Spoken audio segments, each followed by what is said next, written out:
To make sure that your car won't let you down, you can't let it down. Neglecting the amount of oil in your car could lead to engine damage and possibly a breakdown.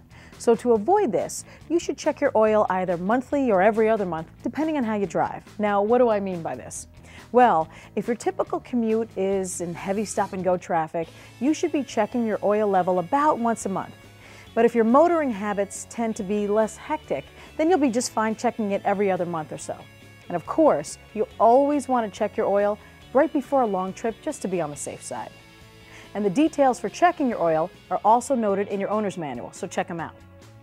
To start, first make sure your vehicle's engine is at normal operating temperature and is switched off.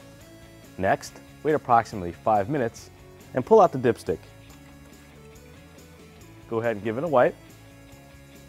And next, carefully put it back in.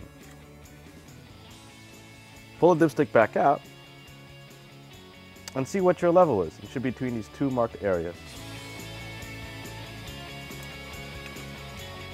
If you see that your level is low, go ahead and add about a quart of oil, and this will usually bring you to the optimum level. And then you can motor in even more confidence.